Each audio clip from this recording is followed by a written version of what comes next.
Olá, chegamos então na nossa última aula dessa segunda unidade, né? Uma unidade em que a gente se dedicou a pensar a relação entre digitalização e financiarização a partir de um enfoque na dimensão estratégica da relação entre finanças e tecnologia para a compreensão do capitalismo contemporâneo, né? A partir daí, a gente refletiu sobre a natureza dessa relação, pensamos, né, sobre o que a história da internet nos revela a respeito dela, apresentamos, definimos e discutimos o que é a finança digitalizada, esse processo de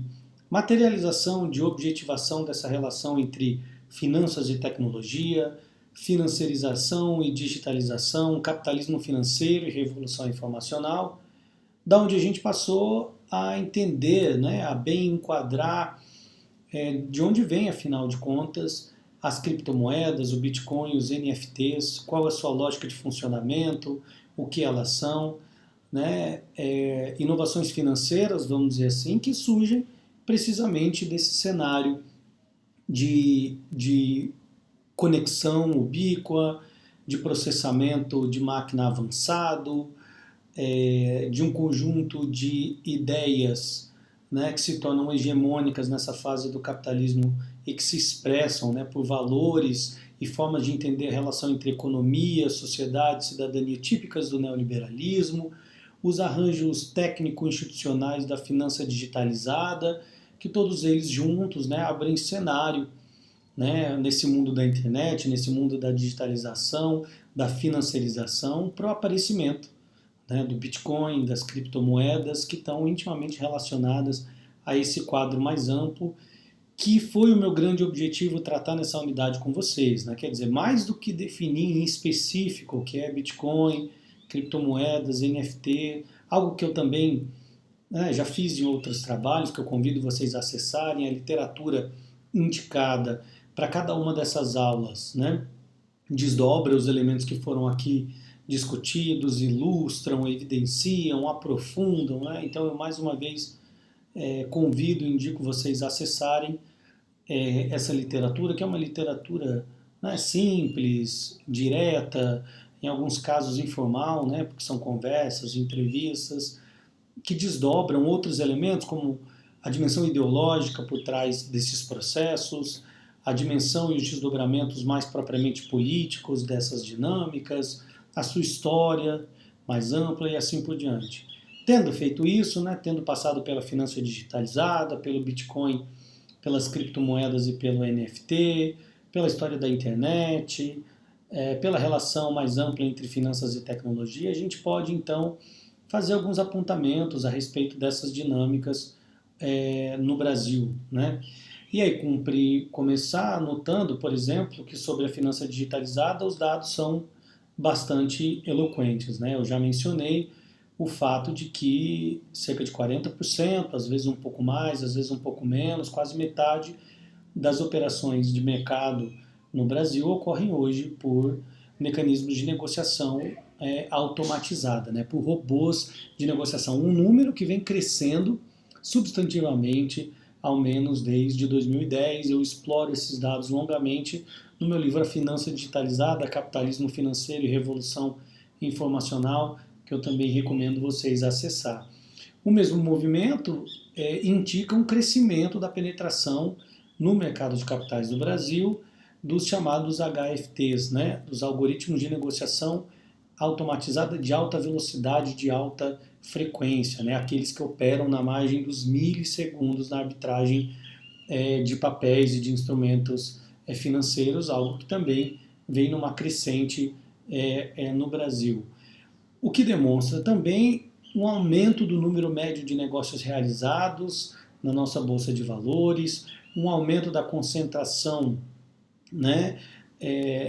do mercado na mão das principais corretoras de mercado, uma concentração em relação ao número de corretoras registradas, que é menor em relação à fatia do mercado que elas detêm, a composição dos investidores no mercado de capitais no Brasil, que vai se tornando cada vez mais, né, proeminente a presença de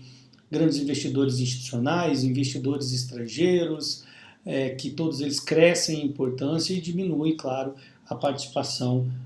dos pequenos e médios investidores, né? São dados eloquentes, dados importantes sobre a dinâmica da finança digitalizada no Brasil. O Brasil, que é um país que, em geral, abraça com certo entusiasmo a inovação tecnológica, a digitalização no campo financeiro, né? Seja no mercado de capitais, onde isso vem ocorrendo para e passo às tendências globais de ponta, né? O Brasil, é preciso dizer,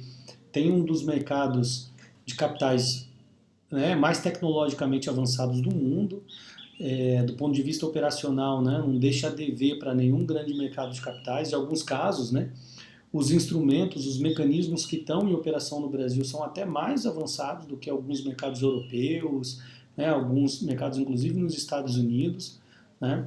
o que, claro, não afasta, evidentemente, que essas tendências de concentração, de centralização,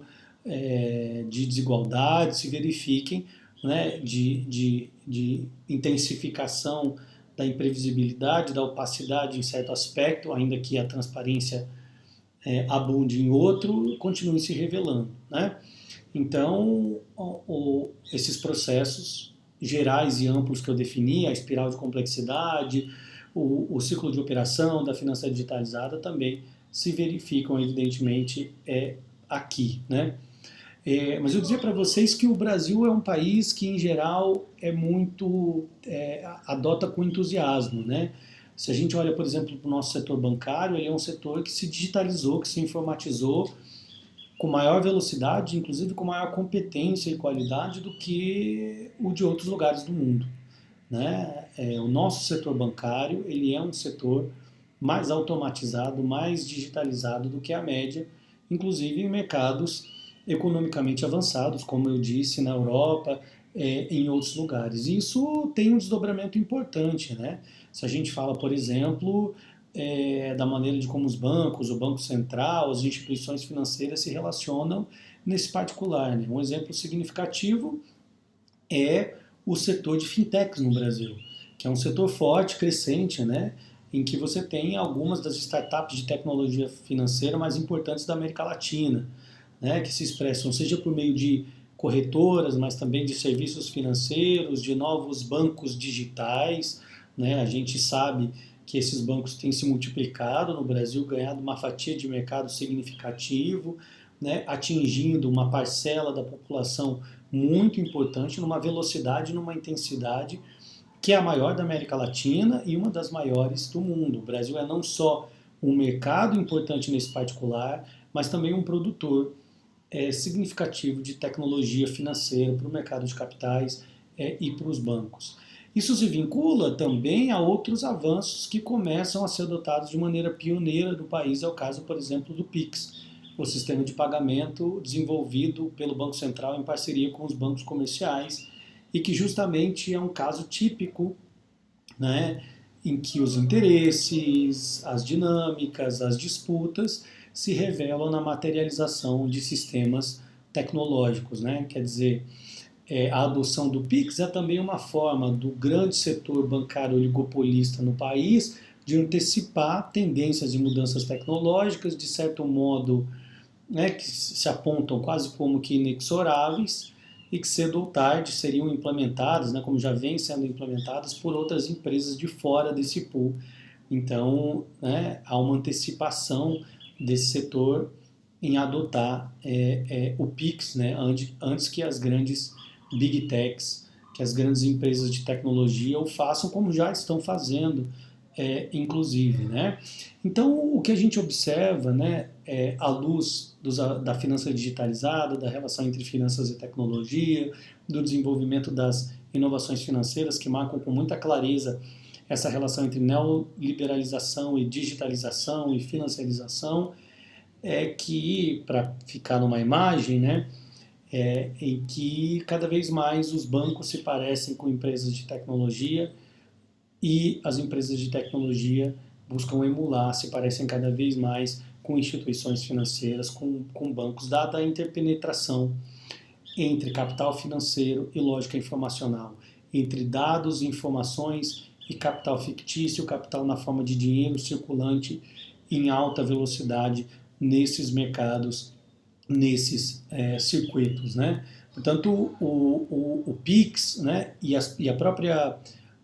especulação quanto à emergência de uma moeda digital de Banco Central no Brasil, o real digital, a força das fintechs brasileiras, a importância do desenvolvimento tecnológico do setor financeiro no Brasil, é um indício, né, da importância dessas dinâmicas no nosso país e também uma indicação de que isso não contrapõe, evidentemente, isso não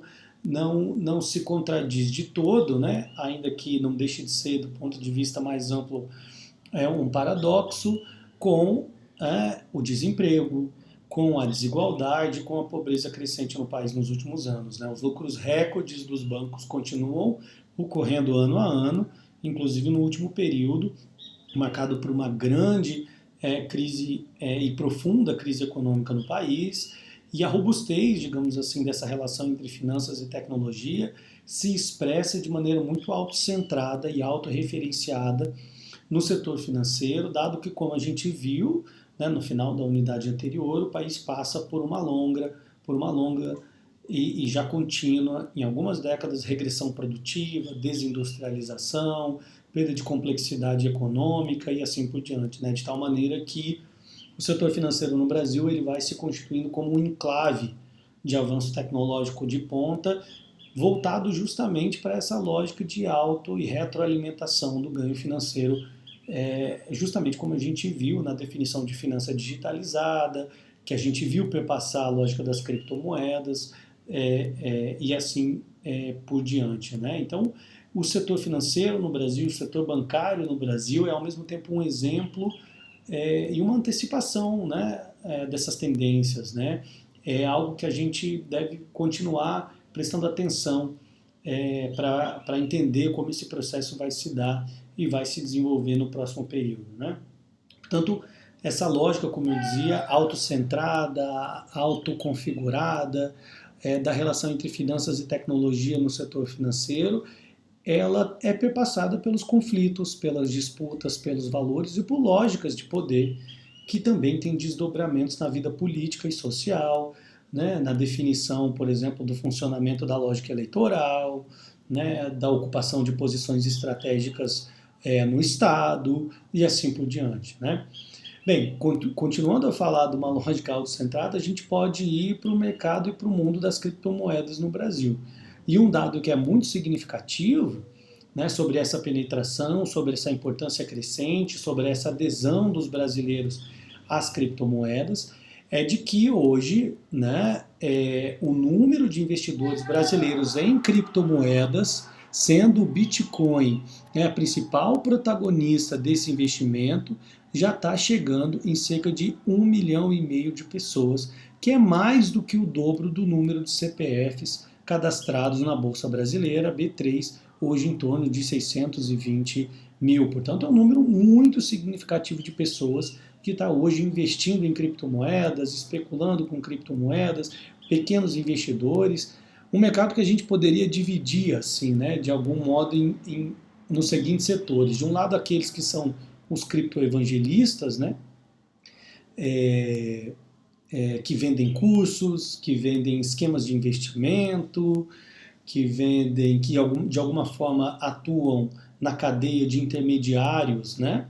desse setor, cobrando taxas, oferecendo aplicativos, e esse ecossistema cresce no Brasil, né, reforçado inclusive por um time de coaches financeiros, de pessoas que aconselham investimento nessa ou naquela direção, que vendem cursos de investimento, né? Essas pessoas estão unidas aí, de certo modo, para ativar e fortalecer esse mercado cripto no Brasil. Você tem uma parte relativamente legítima desse negócio, né? Legal, portanto, nas corretoras, nas empresas, e uma parte, digamos assim, espúria, que estão construindo cripto-esquemas, né, de pirâmides, enganando as pessoas. É preciso ficar muito atento, porque esse é um mercado, evidentemente, muito especulativo, muito incerto, ainda sem regulação, e, portanto, de certo modo, um faroeste financeiro ainda. Né? De outro lado, você tem aqueles agentes de tecnologia, né, engenheiros, desenvolvedores, nerds de todo tipo, por assim dizer, que têm um interesse na própria tecnologia blockchain, no seu desenvolvimento, e que não deixam de ser também entusiastas ideológicos desse processo. Né? E algumas dessas figuras têm uma vinculação ao ideário anarcocapitalista, ao ideário ultraliberal, típico da esfera, né, dos humores ideológicos do mundo cripto, do mundo das blockchains e das criptomoedas, dos NFTs. Né? De outro lado, você tem a base, aí sim, a massa de pessoas que são os clientes ou os alvos, né, de todo esse ecossistema. Né? São pessoas que, no contexto do desemprego crescente, né, no contexto da renda decrescente, estão buscando alternativas de sobreviver, de se virar, e que encontram na especulação, muitas vezes propagandeada como a grande tábua de salvação, um meio de tentar lidar com as limitações, né, da sua renda decrescente, do desemprego que aumenta, da pobreza que cresce. Então, as poucas economias ali que juntou, que tem, vai tentar especular com uma criptomoeda para lidar, digamos assim, com esse desespero econômico no qual está inserido, e inserido num quadro ideológico marcado por anos e anos de neoliberalização,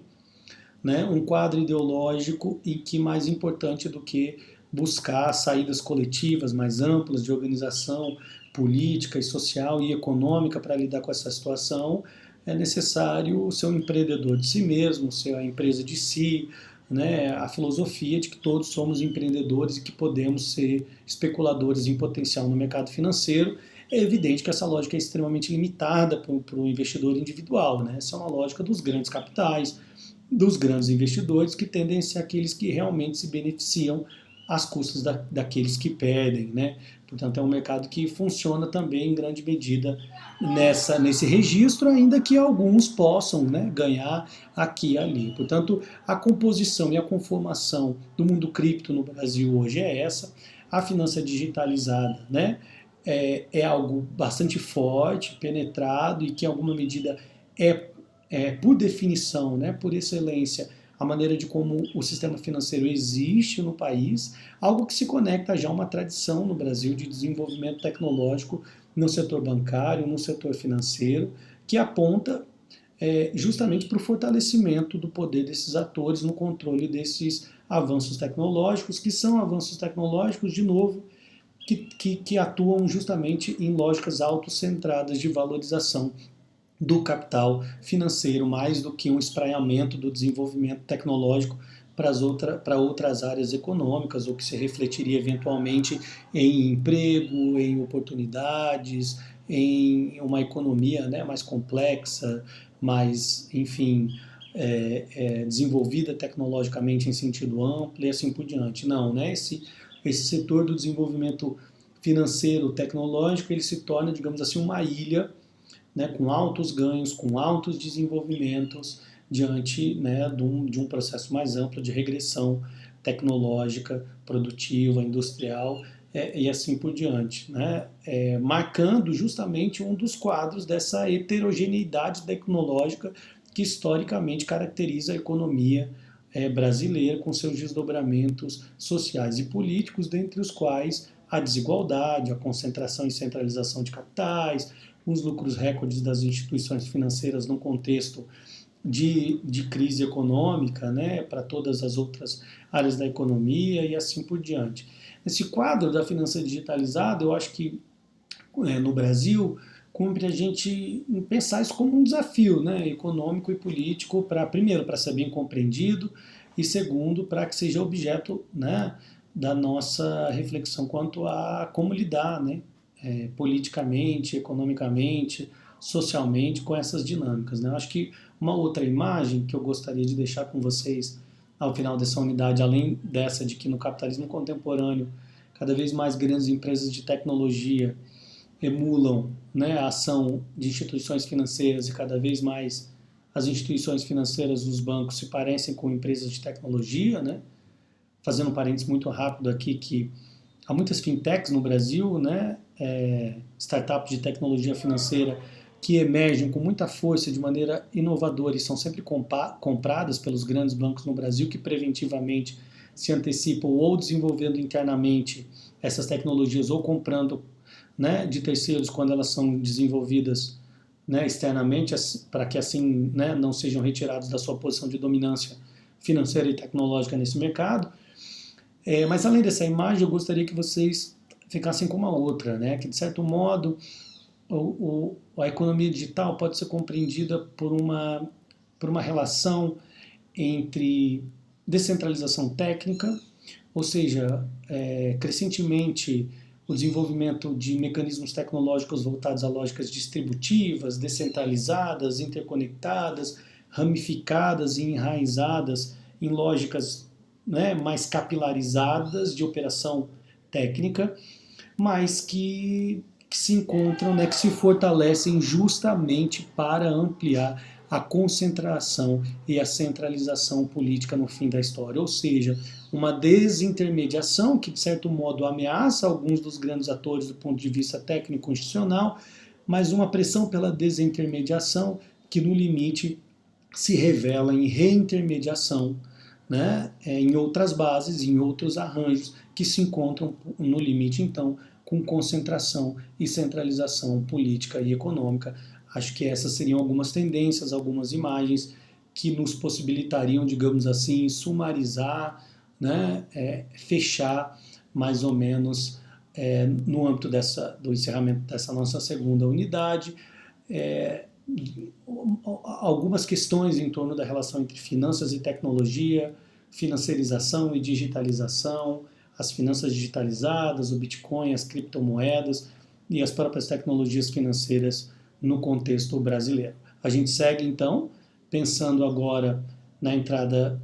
da próxima unidade, outros processos e dinâmicas emergentes típicas da economia e da sociedade digital que restam ainda por ser compreendidas